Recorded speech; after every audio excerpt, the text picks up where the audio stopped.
faleceu neste 29 de janeiro de 2024 o embaixador Samuel Pinheiro Guimarães, um dos arquitetos da nossa política externa independente, juntamente com Celso Amorim.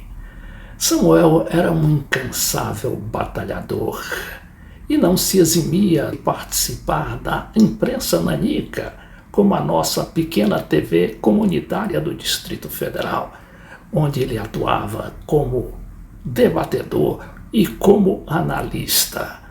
E foi numa dessas entrevistas que nós colhemos uma das suas principais bandeiras, que era o combate ao acordo do Mercosul com a União Europeia.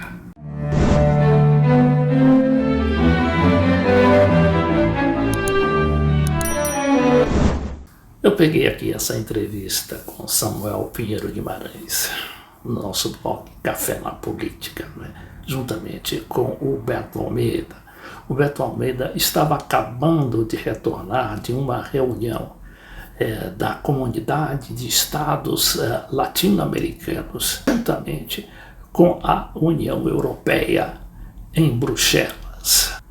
E um dos assuntos debatidos na reunião era justamente aquele acordo com o Mercosul, que Samuel combatia veementemente por considerá-lo daninho aos nossos interesses de nação ainda periférica. Veja bem, primeiro o que é o Mercosul, né? Porque eu preciso saber se o acordo é bom ou ruim. O Mercosul é uma união aduaneira. Essa união aduaneira, ela privilegia as empresas que se encontram no território dos países, nacionais ou estrangeiros. Dá uma preferência a essas empresas em relação às que estão fora. Muito bem. A expressão dessa preferência, entre outros mecanismos, é a tarifa externa comum.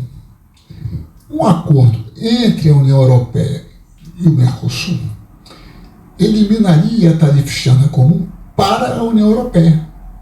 Portanto, em relação à União Europeia, o Mercosul, no seu conceito básico, deixaria de existir. Seria seguido por outros acordos, como ocorreu no caso do México, da Colômbia, do Peru e do Chile, que os outros parceiros comerciais, como os Estados Unidos, o Japão, a China, pedem igualdade de tratamento com os europeus. Então, ao final do processo que ocorreu com o México, com o Chile, etc., não há mais tarifa comercial, não há mais tarifa externa, nenhuma, para a maior parte dos países, né? Então não há mais proteção para o capital que está investido dentro do território. Ora, veja bem, isso por um lado. Essa era a grande preocupação dele, era justamente o domínio do grande capital para aquele Brasil que surgia do governo Lula já.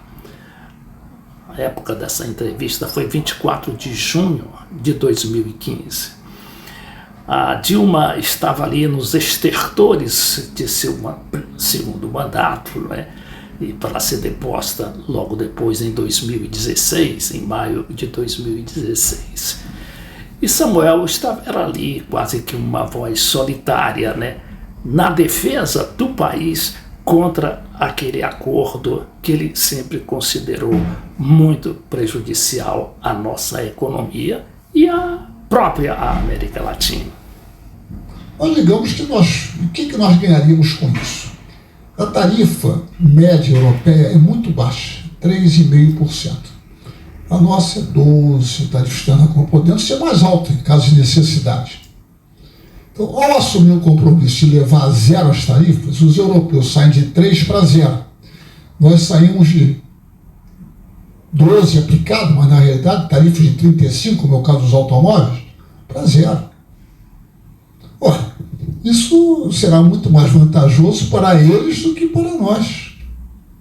Principalmente porque a sua indústria é muito mais avançada do que a indústria do Mercosul. Outro dia, o ministro da Indústria disse que a idade média das máquinas no Brasil, nas empresas, é de 20 a 25 anos. Que a idade média nos países desenvolvidos é 8. Portanto, são muito mais eficientes. Então, o resultado desse acordo, do ponto de vista industrial, é um enorme déficit comercial que já existe, enorme, na área de produtos industriais, sem ganhar nada na área agrícola, praticamente.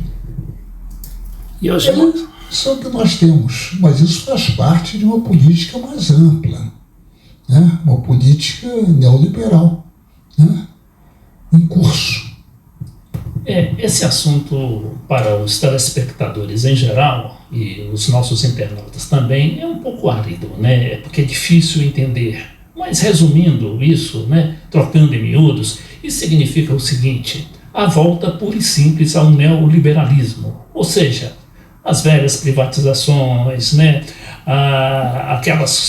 Toda aquela posição que o país teve mundialmente no Brasil, sobretudo no governo Lula e mais recentemente também no governo Dilma, e que possibilitaram aqui no Brasil toda essa política, né, de avanço social, né? Isso não seria possível no tal do neoliberalismo que agora querem trazer com esses acordos.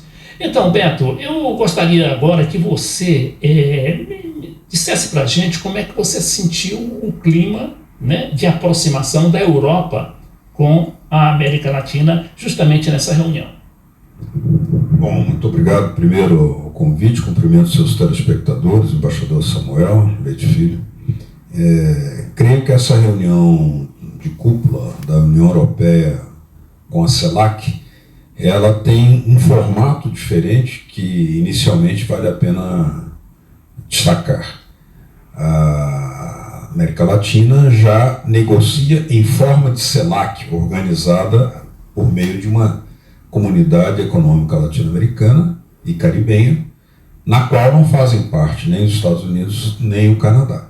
Então já é uma diferença interessante. Segundo, que o discurso da América Latina lá, e quem deu o tom foi o presidente da CELAC, o presidente Correia do Equador, é de que os europeus precisam estar atentos porque a América Latina está mudando. Segundo o discurso dele, assim, nós já não viemos aqui para pedir um dinheirinho para fazer uma escolinha. Nós viemos aqui, já temos nossas escolas feitas, já superamos o analfabetismo, muitos dos países superaram o analfabetismo, e temos condição de fazer acordos de alto nível, mas de igual para igual. Não queremos a velha relação colonial. Bom, o fato é que esse acordo do Mercosul com a União Europeia veio se arrastando, né, chegando a quase 20 anos de tratativas. E agora é a França que pede a retirada da União Europeia desse acordo. E quando justamente a França também está em ebulição, porque seus agricultores não aceitam o que eles consideram, não é, a abertura daquela sua política de protecionismo para a agricultura daquele país. Então a gente vê que não é só a gente que é nacionalista. A França também o é,